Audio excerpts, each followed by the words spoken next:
زموږ د بېلابېلو څخه غیرتمن اسلام ولس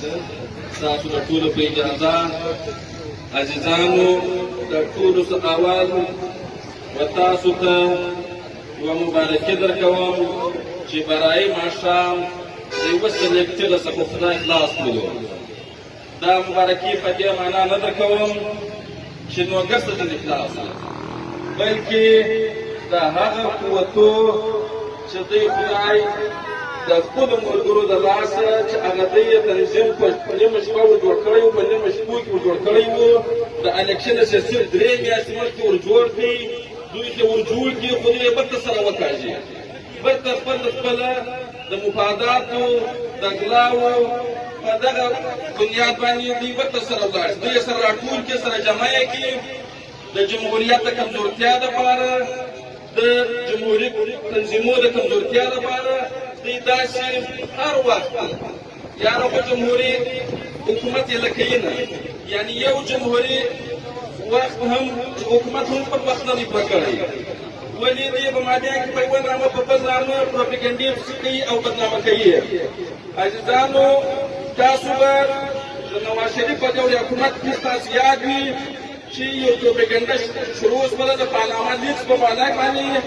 چې ویل یې چې په دې کې نواز شریف چې دی هغه په بهر کې پراپرټیانې لري، جایدادونه لري او هغه یې په غلا په پیسو باندې اخیستي دي.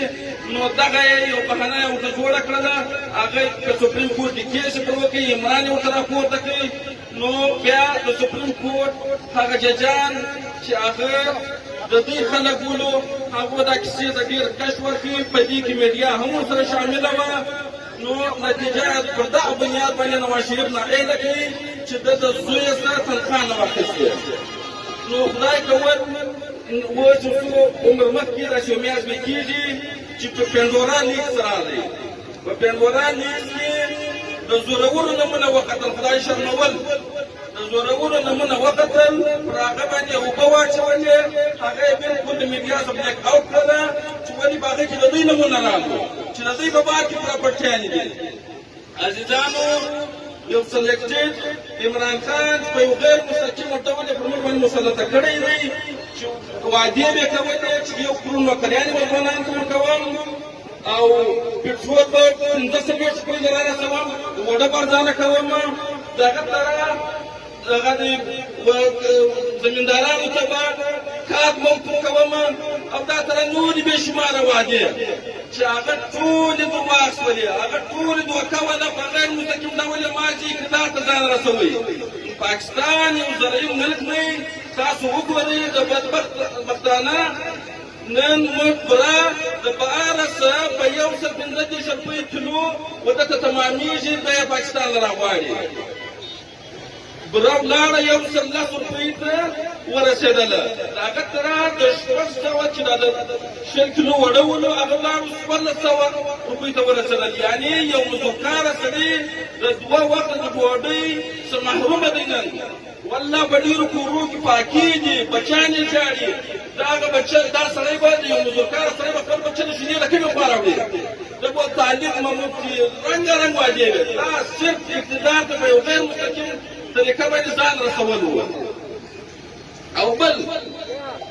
تنظیمونه جمهوري تنظیمونو دا فایده ده چې نن پر عوام باندې ستړی دی، نن عوام په بد حال کې دي، دغه د جمهوري تنظیمونه راوتلي دي، ستوی پر نبض باندې د دوی لاسونه دي، ستوی پر رګو د دوی لاسونه دي، نن ستوی دپاره په دا یخو په ګرمۍ کې دوی راوځي او مظاهرې کوي او هغه قوتونو ته وایي چې مه کوئ په د عوام باندې رحم وکړئ، د عوام پرېږدئ، ولس یې پرېږدئ، خپل قیادت یې پرېږدئ چې هغه د عوام نمایندګي وکړي، چې د عوامو کومې پوښتنې هغه پوره کړي. عزیزانو